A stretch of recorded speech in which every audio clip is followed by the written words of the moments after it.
जय श्री राम गुरुजी। जय श्री राम। बालाजी महाराज का आशीर्वाद बना रहे। जय श्री राम। गुरुजी, जैसे कि बहुत लोग सोचते हैं कि ये भूत प्रेत होते नहीं और ये सब नाटक है। कई लोग भक्त ऐसे बोलते हैं कि शायद से मेरी पत्नी मेरे से चीट कर रही है, कि वो हमें ऐसी डराती है। तो क्या कैसे समझाए हम उनको गुरुजी कि भूत प्रेत होते हैं? वो ही जानता है जिसके साथ ये लगते हैं। बिल्कुल सही बात है। देखिए, मैं भी आपको मैं थोड़ी सी अपने बारे में बता दूं। मैं हार्डवेयर सॉफ्टवेयर का मैंने कंप्यूटर सेंटर चलाया, हार्डवेयर सॉफ्टवेयर इंजीनियर हूँ। आपने जो सवाल किया भूत प्रेत होते हैं या नहीं होते, आत्मा ओपरी, आप बचपन से देखिए आपके मन में क्या होता है। जैसे मैं अपने बारे में बताऊं तो जब हम चौराहे से निकलते थे, बचपन से ही हांडी, ये बहुत लाल कपड़े चौराहे पर देखे हैं, पर कभी इसके ऊपर यकीन नहीं किया कि ये वाकई में होता भी है कि नहीं होता। बस कई बार हमने लोगों को कहते सुना कि इसमें से हम पैसा निकाल लेंगे, यूज कर लेंगे, तो उसी प्रवृत्ति का मैं भी था। मैं भी कहता था इससे कुछ नहीं होता, एक हांडी से अगर सब कुछ हो सकता है तो फिर तो इसका मतलब है कि सारी दुनिया में कोई भी किसी के लिए हांडी रख सकता है। मैं अपनी मम्मी से बहस भी किया करता था, आर्ग्यूमेंट भी किया करता था। परंतु जब ये सारी की सारी चीज़ें जब आपके साथ, जिस प्रकार से कोई कहे कि करंट नहीं होता पर उसको करंट लग जाए, तो फिर वो जगह जगह कहता है कि करंट होता है। सेम प्रोसेस हमारे साथ हुआ था कि बड़ी विडंबना की बात है, बहुत दुख भरी कहानी है। मैं एक किस्म का नास्तिक, मैं भगवान में विश्वास न करने वाला व्यक्ति, और जब मुझे मेहंदीपुर के बारे में बताया गया, सबसे पहले तो मैं आपको बताऊं कि मेरी सिस्टर जो है वो बीमार हुई, और वो 22 साल की एज थी। क्या एज होती है 22 साल की एज? 22 साल की एज में वो बिल्कुल बीमार हो गई, ऐसे बिस्तरे पे पड़ गई, रिपोर्ट में कुछ ना आए, और वो बिल्कुल एक किस्म से ऐसी पोजीशन में हो गई, सूखने लगी। मैंने डॉक्टरों को दिखाया, मैं पढ़ा लिखा था तो डॉक्टरों को दिखाया। मैंने कहा भाई डॉक्टर का इलाज है, मैंने अपने पिताजी को, पर मेरी सिस्टर ने छुपाने की कोशिश करी, और वो धीरे धीरे धीरे धीरे सितंबर के महीने में वो एक्सपायर हो गई, चोला छोड़ दिया उसने। जब उसने चोला छोड़ा, हमने अपनी ज़िंदगी में घर में पहली बार एक मौत देखी जिससे पूरा घर हिल चुका था। एक जवान बच्चे की मौत पर पूरा का पूरा घर हिल चुका था, पूरा घर दहशत में आ चुका था। फिर भी चलो अपने आप को संभाला, अपने आप को सारे उसके क्रियाक्रम किए, जो भी करना था वो किया, जो लोगों ने कहा वो सब किया। लेकिन उससे पहले मैंने तो बहुत डॉक्टरों को दिखाया, उसको बहुत ज़्यादा डॉक्टरों को दिखाया, मतलब डॉक्टर को ही दिखाया, बहुत पैसा बर्बाद किया, इतना पैसा बर्बाद किया कि जो हमारी सेविंग थी हमने सारी लगभग वहाँ लगाई, लेकिन किसी शाने पर नहीं गया। फिर भी अंतिम क्षण के अंदर एक बार मेरे गुरुजी, कैथल के गुरुजी हैं, मेरे को वहाँ ले जाया गया। तो जब वहाँ ले जाया गया तो मेरे गुरुजी ने कहा इसका तो कलेजा खा लिया गया, आपने बहुत देर कर दी। और बड़ा हैरानी हुई कि भाई ये क्या है, ये क्या, कौन सी साइंस है, किस तरह की साइंस है, ये क्या है जो कलेजा खा रहा है, जो दिखाई नहीं दे रहा, जो कि एक अदृश्य है। बड़ा ही दहशत भरा माहौल। उसके बावजूद हमने अपने आप को संभाला। मेरे ताऊ जी हैं, उन्होंने भी हमारे को समझाया कि बेटा ये चीज़ें होती हैं। मेरी मदर ने भी समझाया, सब ने समझाया। तो थोड़ा थोड़ा समझ में आया कि चलो होती होगी, कोई बात नहीं, अब जो हो गया हो गया, अब आगे चलते हैं। उसके बाद सेम चीज़ मेरे पिताजी, सितंबर का महीना, मेरे पिताजी को कुछ नहीं था, वो बोले कि बेटा मैं तो बचूंगा नहीं। ये बात उन्होंने अपने मुंह से बोली।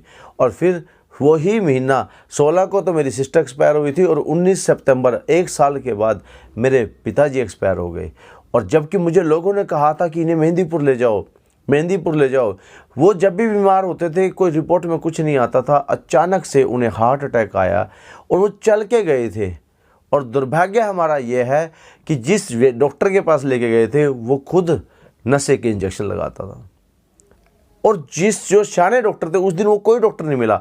यानी वो संकट ने हमारे को इस प्रकार से कर दिया कि चारों तरफ हम अंधकार में हो गए, हम लुट पिट गए, बिल्कुल जीरो हो गए। ये मानो कि कर्ज में आ गए, जिंदगी बिल्कुल नरक हो गई। जिस घर में 2 मौत हो जाए, आप बताओ उसकी ज़िंदगी किस तरह से जी जाएगी। अब घर में दहशत का माहौल हो चुका था। ऐसा माहौल हो चुका था जिस माहौल के अंदर जीना, मतलब एक छोटी सी आहट भी ये कर दिखाती थी कि अगली बारी किसकी है। और सितंबर का महीना जैसे ही आता था हम लोगों को दहशत हो जाती थी, मतलब ये है कि अब अगला कोई नंबर आएगा, क्योंकि बहुत सारे लोग ये कहते थे कि आपके घर में ओपरी का वास हो चुका है, आपके घर में प्रेत वास कर चुका है, ये सारी चीज़ें वास कर चुके हैं, जो कि मैं मानता ही नहीं था। मुझे कहा गया कि मेहंदीपुर चलो। मैं मेहंदीपुर गया, पूरे परिवार को लेके गया, जैसा जैसा मुझे बताया गया और वैसा वैसा मैंने किया। और जैसे वहाँ पे जो थे, उन्होंने मुझे, जो गुरुजी थे, उनके साथ में मेहंदीपुर गया पहली बार। उन्होंने जिस तरह का खर्चा बताया, जो जो चीज़ें उन्होंने बताई, वो सारी चीज़ें की। हाँ, एक चीज़ तो हुई कि वहाँ से वो मौत होनी बंद हो गई। वो जो हर महीने मौत होती थी वो बिल्कुल बंद हो गई। और एक चीज़ और हुई, मैं अपनी मिसेज को कहता था, वो कहते थे उनमें बाबा आता है, वो नाचते थे तो वो खुद, तो मैंने मिसेज को कहा कि जब इनमें बाबा आए तो मुझे उठा देना, मैं सो जाया करता था। मैंने फिर कहा नाचते, मेरे मन में एक भावना आती थी कि भाई ये जो मंदिर में है, जो ये लोग कूद रहे हैं, ये हो सकता है मंदिर चढ़ावे के लिए ये पैसा दे के इनको कुदवाया जा रहा हो सकता है ये सैलरी पे हो, किनका काम है रोज़। क्योंकि मुझे 3-4 दिन में रहा, मैंने देखा कुछ लोग जो है बार बार वही कूद रहे हैं। तो मेरे को माइंड में आया, क्योंकि मेरी पढ़ाई जो है वो आगे आ रही थी और मुझे ये लग रहा था कि शायद इन लोगों को पैसा देके कुदवाया जा रहा है। लेकिन अब क्या बात थी, अब हकीकत से सामना होने वाला था।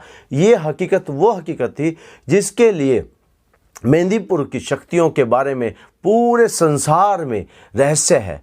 साइंस भी इसके सामने फेल है, साइंस भी इसको समझ नहीं पाई, बड़े बड़े डॉक्टर इसको समझ नहीं पाए। तो वही चीज़ मेरे जैसा नास्तिक आदमी कैसे समझ सकता था। मेरे को लगा, मैं जहाँ पे बैठा तो आरती का समय था, आरती के समय पे मैं एक जगह पे जाके बैठा, तो मैंने साइड वाले से पूछा, एक रोहतक का था और एक पानीपत का था, ये 2 व्यक्ति थे। मैंने उनसे पूछा कि आप यहाँ मंदिर से तो कुछ नहीं है ना आपका?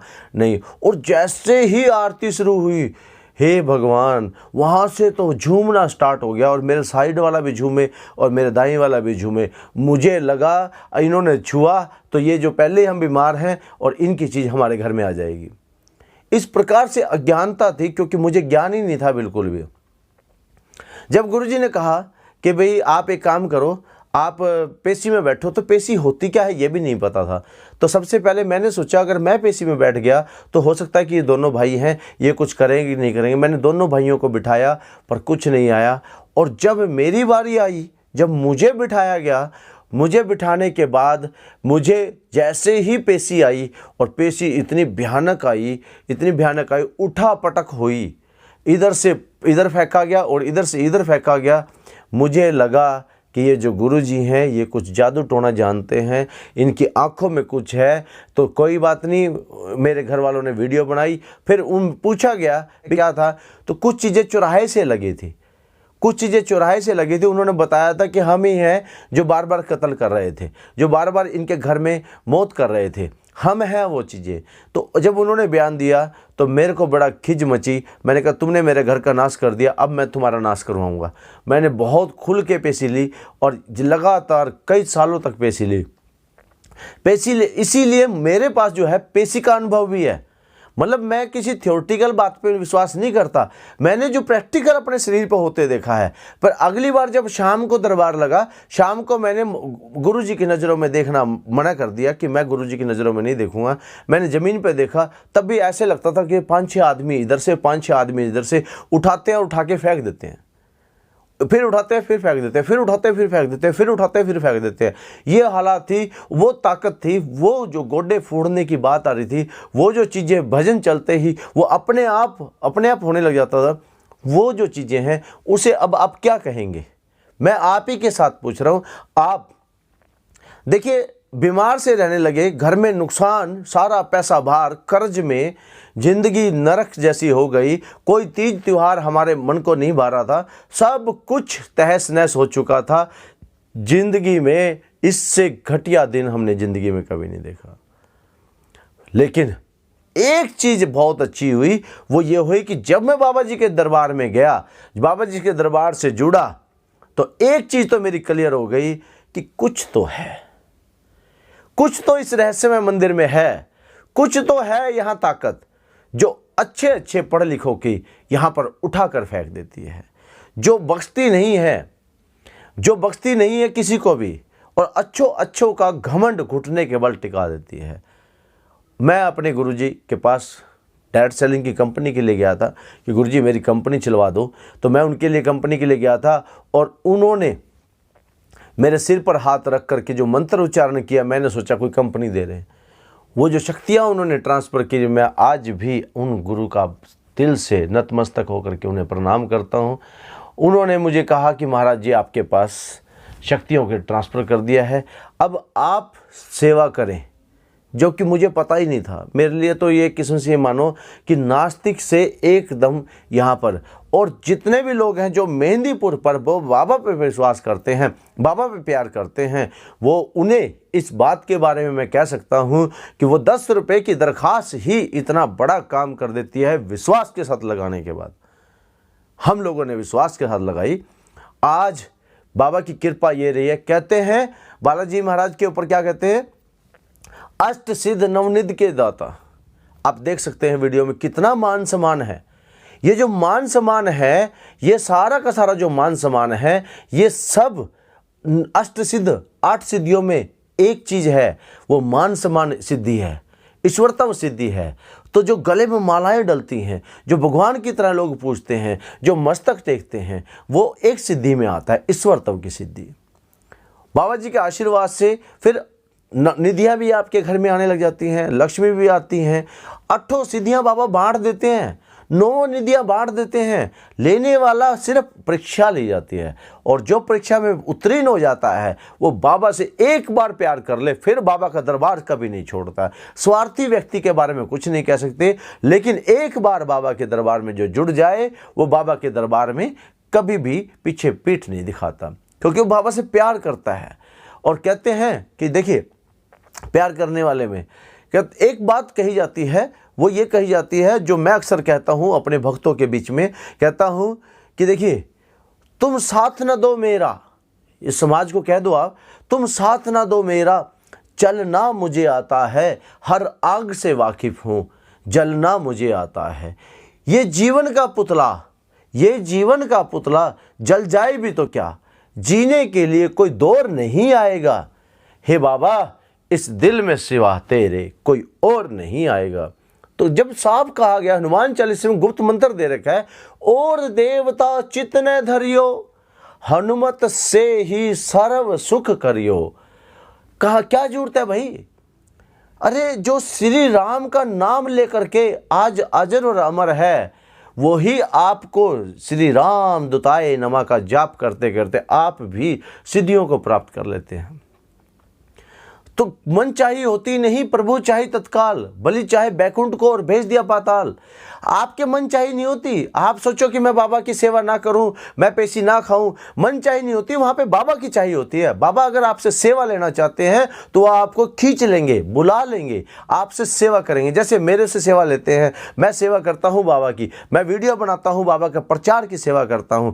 और बाबा की प्रचार के इसलिए कहा जाता है, आप सोचिए क्यों कहा जाता है प्रचार के लिए, क्यों कहा जाता है इसे लाइक करें, कमेंट करें, शेयर करें। इसलिए कहा जाता है कि अगर प्रचार की जरूरत ना होती तो क्यों हनुमान जी ने तुलसीदास जी को कहा कि आप रामायण लिखो, श्री राम के नाम का प्रचार करो, क्यों कहा? क्यों उनको शादीशुदा जिंदगी में जी रहे थे, क्यों उनके सिर पर हाथ रख करके उन्हें श्री राम से जोड़ा, और श्री राम से जोड़ करके आज वो सारे युग में अमर है। और जिस जो बाबा से प्यार करते हैं वो कहते हैं, चारों युग प्रताप तुम्हारा, युग प्रताप तुम्हारा है प्रसिद्ध जगत उजियारा, साधु संत के तुम रखवारे, असुर निकंदन राम दुलारे।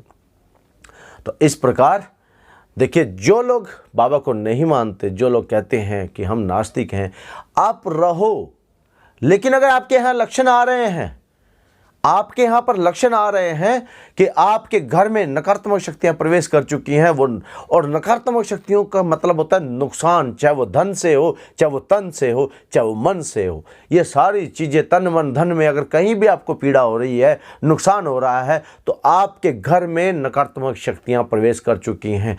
अगर लेडीज हैं तो उनके, या जेंट्स हैं, उनके सपनों में गलत सपने आ रहे हैं, उनके शरीर पर गलत हरकतें हो रही हैं, तो आपके घर में नकारात्मक शक्तियाँ प्रवेश कर चुकी हैं। बस आप ये मत सोचें कि आप पढ़े लिखे हैं। सर देखिए, एक बात समझिए, पढ़ा लिखा होना कोई इतनी बड़ी बात नहीं होती, क्योंकि बाबा के दरबार में बाबा को कहा जाता है बल बुद्धि विद्या देव मोहि हरू कलेश विकार। अरे बल भी बाबा के पास है, बुद्धि उससे ज़्यादा नहीं है आपके पास। आप तो सिर्फ एक बार बाबा पे विश्वास करें, बाबा पे विश्वास करें और बाबा आपका बेड़ा पार करेंगे।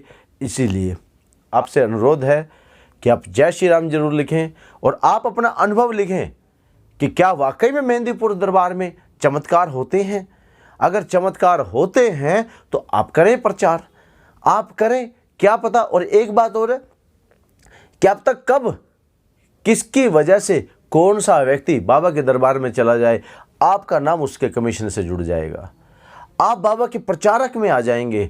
तो बनना चाहते हैं बाबा के प्रचारक, तो लाइक और शेयर और सब्सक्राइब करें। कोई ना कोई एक व्यक्ति जरूर बाबा से जुड़ेगा। ये जो नास्तिक होगा मेरे जैसा आस्तिक भी बन सकता है। आज की डेट में मैं ये कहूँ, मुझे बाबा की करते हुए इतना अनुभव हो चुका है कि मैं बाबा की एक एक चीज़ों को समझ चुका हूँ कि किस प्रकार से बाबा की शक्तियाँ काम करती हैं। और इसी प्रकार से हम लोग बाबा की सेवा करते हैं। और बाबा की सेवा करने वाले व्यक्ति जो है वो केवल नौकर होते हैं। और मैं तो कहता हूँ बालाजी मैंने नौकर रख ले। बाबा जी, मैं बालाजी का केवल नौकर मात्र हूँ, एक सेवादार मात्र हूँ। उनके चरणों में पड़ा रहना चाहता हूँ, उनके चरणों में स्थान लेना चाहता हूँ और मुझे कुछ नहीं चाहिए, मुझे केवल बाबा का प्यार चाहिए। तो इसीलिए आपसे एक बार फिर से जय श्री राम, जय बालाजी महाराज की जय। बोल साहब।